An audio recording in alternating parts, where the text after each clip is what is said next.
JUI का आजादी मार्च GT road पर रवां दवा। लाहौर से निकलने के बाद मुरीद के कामों की गुजरांवाला और दीगर शहरों में शानदार इस्तकबाल। काफिला आज रात गुजर खान में कयाम करके सुबह इस्लामाबाद के लिए रवाना होगा। फजलुर रहमान का कहना है वो पाकिस्तान की बका और रोशन मुस्तकबिल की जंग लड़ने निकले हैं।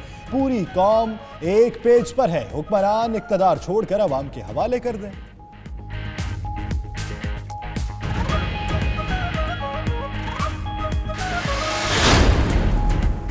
वज़ीर-ए-आज़म के इस्तीफे का कोई चांस नहीं। जहांगीर तरीन का कहना है इमरान खान के इस्तीफे की बात ना कहीं हुई ना होगी।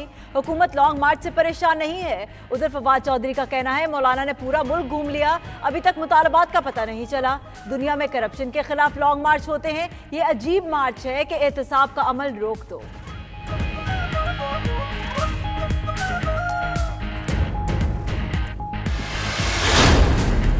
आजादी मार्च से सियासी अदम इस्तेहकाम पैदा हो सकता है। वज़ीर-ए-आज़म की ज़ेर सदारत इजलास में हुकूमती तर्जुमानों का खदशे का इजहार। इमरान खान ने कहा मुल्क खुशहाली की जानिब बढ़ रहा है, कुछ अनासर रोकना चाहते हैं। मार्च के पसे पर्दा मकासद बेनकाब किए जाएंगे। उधर हुकूमत का आजादी मार्च का सियासी अंदाज में मुकाबला करने का आज़म, ताकत का इस्तेमाल आखिरी ऑप्शन होगा।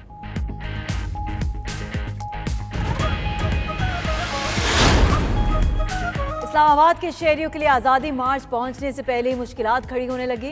पहले मुख्तलिफ रास्ते बंद किए गए। रैली के जलसा गाह पहुंचने पर मोबाइल फ़ोन सर्विस भी मुअत्तल कर दी जाएगी।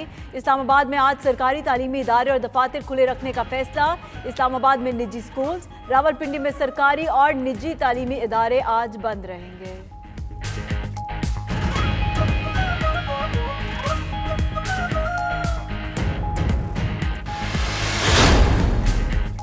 आजादी मार्च के साथ लाहौर आने वाली बड़ी तादाद में लग्जरी गाड़ियां कहां गईं? तहकीकात शुरू।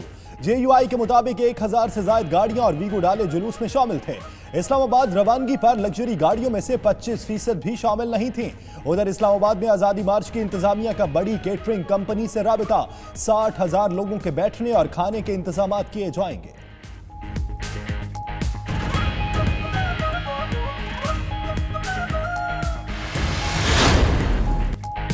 ताजरों की हड़ताल दूसरे रोज रंग ले आई। हुकूमत ने शनाख्ती कार्ड की शर्त 3 माह मौखर करने की यकीन दहानी कराई। हुकूमत और ताजरों के मुज़ाकरात कामयाब। हफीज शेख का कहना है शनाख्ती कार्ड की शर्त का कानून मौजूद है। खरीदारी पर कार्ड की शर्त 31 जनवरी 2020 तक मौखर की। मसाइल के हल के लिए ताजिर नुमाइंदों की कमेटियां और FBR में डेस्क बनेगा। टैक्स फॉर्म उर्दू में होगा।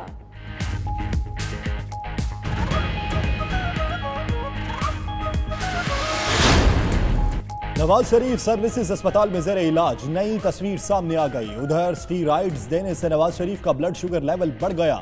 नॉर्मल होने पर PKLI से पेट स्कैन कराने का फैसला। नवाज शरीफ गुज़श्ता रोज डेंटल वार्ड में चेकअप के लिए खुद चलकर गए। नवाज शरीफ के प्लेटलेट्स में उतार चढ़ाव भी जारी। मामूली इजाफे के बाद 28,000 हो गए।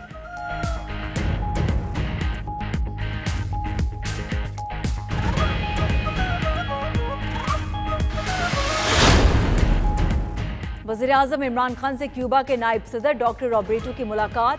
बाहमी अपूर और 2 तरफ़ा ताल्लुकात पर तबादला ख्याल। मुख्तलिफ शोबों में ताल्लुकात बढ़ाने पर मुशावरत। वफूद की सतह पर मुलाकात में शाह महमूद कुरैशी भी मौजूद थे।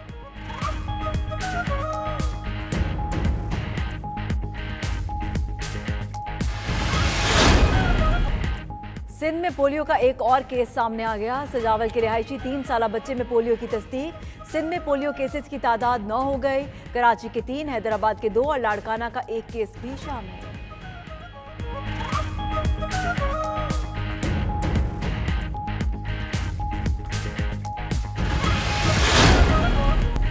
फैज़ अहमद फैज़ की शायरी और पैगाम को नई नस्ल तक पहुंचाने के लिए लंदन में नवा फैज़ अमन मेला सजाया गया।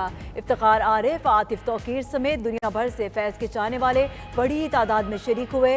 उस्ताद शफकत सलामत अली और निर्मला मुगानी ने फैज़ का कलाम हाज़रीन के सामने पेश किया।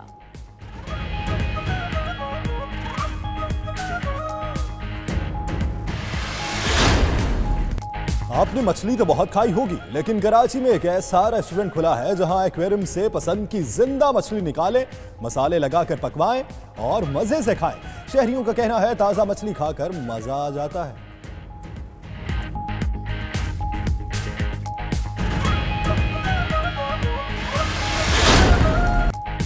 पीसीबी ने PSL-5 में ड्राफ्टिंग के लिए पहली बार रवायती देसी तरीका इख्तियार करने का फैसला कर लिया। स्ट्रीट क्रिकेट का बल्ले के साथ बारियां लगाने का तरीका अपनाया जाएगा। हर टीम के पहले खिलाड़ी का फैसला 3 नवंबर को होगा। PSL-5 की तमाम मैच पाकिस्तान में खेले जाएंगे।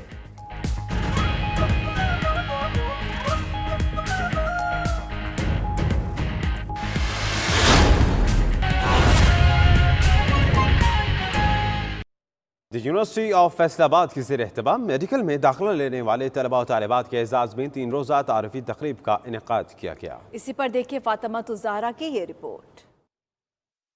द यूनिवर्सिटी ऑफ फैसलाबाद के ज़ेर एहतमाम मेडिकल में दाखिला लेने वाले तलबा और तालिबात के एजाज़ में तारुफी तकरीब हुई। तकरीब के मेहमान खुसूसी chairman 92 news media group Mian Muhammad Hanif थे। मेहमानान एजाज़ में मदीना मुनव्वरा से तशरीफ लाए doctor Muhammad Khalid Abbas, prorector the university of Faisalabad doctor Zaheer Ahmad Paracha और dean principal the university of Faisalabad doctor Jamshed Nasir शामिल थे। Chairman 92 news media group Mian Muhammad Hanif ने तकरीब से खिताब में कहा, इस्लामी कल्चर और वालिदैन का अदब हमारी बका की अलामत है। असातिज़ा की इज्जत ही कामयाबी की जमानत है। उन्होंने मजीद कहा, नौकरी न मिलने पर तलबा को घबराना नहीं चाहिए, बल्कि अपना कारोबार शुरू करना भी बेहतरीन ऑप्शन है। अभी मैं आपको बता रहा हूँ 99.99% रिजल्ट जो है, बल्कि 99%, 97%, 90 जो भी कुरान पाक और हदीस में है, वो उसके अंदर अल्लाह ताला कहता है मैंने बिजनेस के अंदर रख दिया है।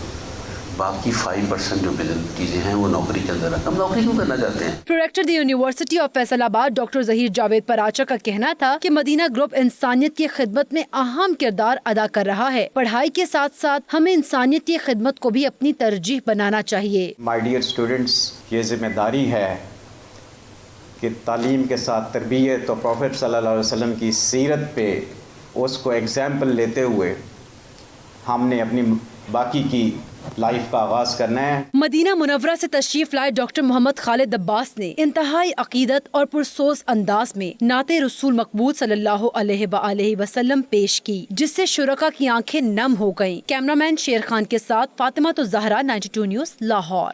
ताजरों से मुआहिदे की अंदरूनी कहानी सामने आ गई। ताजरों से मुआहिदा IMF की इजाजत से हुआ। IMF ने उबूरी मुद्दत के लिए समझौते की इजाजत दी है। इसी हवाले से मजीद तफसीलात जानते हैं हमारे नुमाइंदे इकराम होती से। इकराम होती बताएगा, IMF की तरफ से जो इजाजत मिली, क्या वो मशरूत इजाजत थी?